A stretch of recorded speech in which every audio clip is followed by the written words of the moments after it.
Hey, how's it going, everybody? It's RC Maxfield here from the Back to 12 podcast, reminding you to hit that subscribe button to stay in the know on latest Texas Tech news and rumors all year long. We're talking about Texas Tech men's basketball today here in this one, and why I think two key players for Texas Tech should get more minutes moving forward with injuries, and well, I think they've earned it. So be sure to hit that subscribe button to hear videos like this, also about football, men's basketball, obviously baseball, and much more right here on the Back to 12 podcast channel. All right, we're going to start with the preview of today's game where Texas Tech faces off against the top 20 Iowa State team. And listen, I've sung their praises all year long. I really like TJO as the head coach of the Cyclones. They come in as a top 20 team in the country at 15-5. They did have a little bit of a hiccup in the Big 12 SEC challenges. They were only one of three teams in the Big 12 to lose to an SEC team. They lost to Missouri on the road in Columbia, and then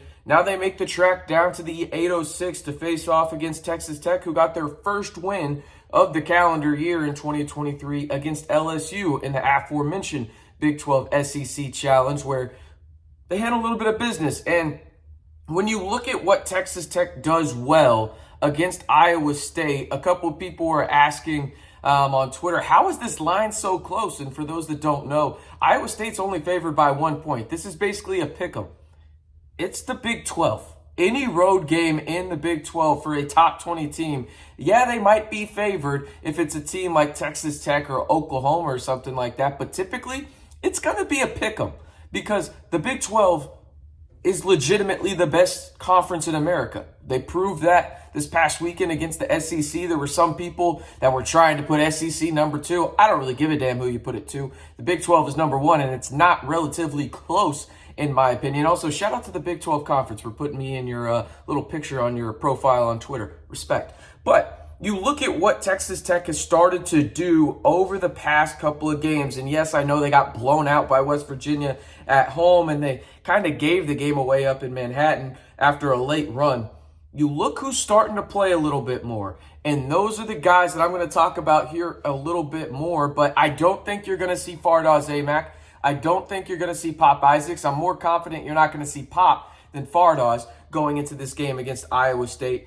But Texas Tech made some adjustments against LSU, and I want to see them implement them against the Cyclones. Obviously, very different level of competition. The Cyclones are a very good team and will obviously make the tournament. But if you saw what Texas Tech was doing offensively, they were roaming baseline. They weren't as stagnant. They were actually using ball screens effectively.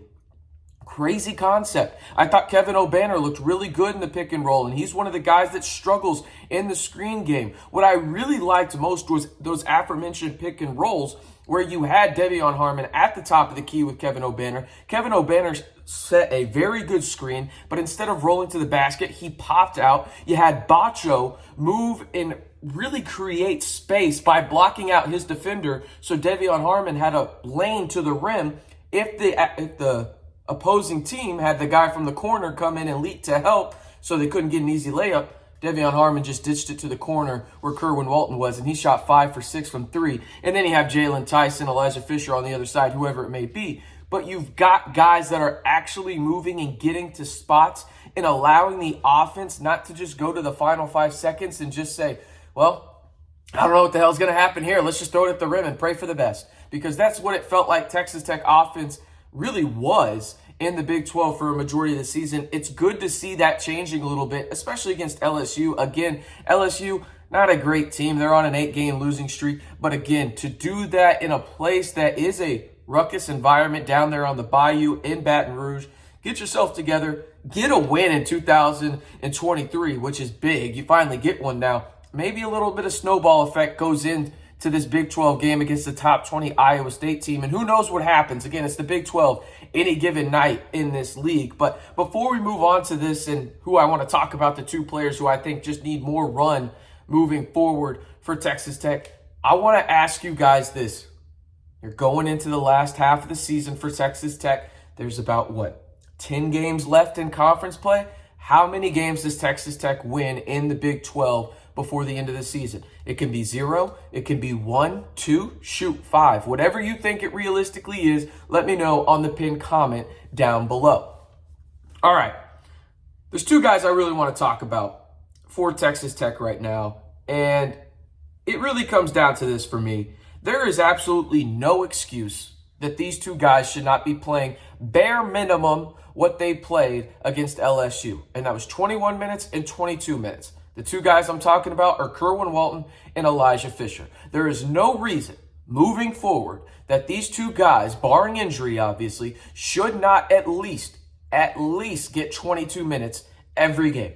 Elijah Fisher is arguably your best perimeter defender. I don't even know if it's arguably anymore. I think he is. Does he have some mess ups and flaws on the offensive end? Sure, but he brings it each and every possession defensively. Sometimes he gets lost, but his length creates problems. His switchability is exactly what Texas Tech needs defensively, especially when you have guys out there like Devion that are kind of smaller, even Lamar to some degree, but Elijah Fisher allows you to switch really 1 through 5 and feel at least comfortable with it 1 through 4. And obviously it's not ideal on a big center, but he's rangy and athletic enough where, hey, you don't feel awful about it. He needs to play more, okay? He is a very good slasher to the basket. He creates space offensively for Texas Tech, and I think he's really good when it comes to his back to the basket and actually using his length to create separation, whether that's off the dribble or just straight fadeaway kind of stuff. I don't feel great about it, but I also don't feel like it's one of those things that's like, hey, don't do that right now, especially if Texas Tech refuses to move the ball offensively. Now, the guy I'm more passionate about than even Elijah Fisher is Kerwin Walton. Kerwin Walton has to play at least 25 minutes a game moving forward. He's your best shooter, and he's a guy that understands spacing better than anybody on this team. Period. End of story. And I don't want to hear about the part where it's RC. He doesn't bring really anything defensively. Who does on this team on a very, very consistent basis? Who brings it each and every possession defensively for Texas Tech? The answer is no one. So who gives a damn at this point? Play your best offensive guys. Let the length of Kerwin Walton hopefully impact some things on the defensive end. Bring over help with Bacho. Bring over help with Elijah Fisher, whoever it may be. Your defense has not been consistent this year. You need to put your best players on the floor, and Kerwin Walton is one of your best players. Listen to this. His true shooting percentage right now is 73.4%.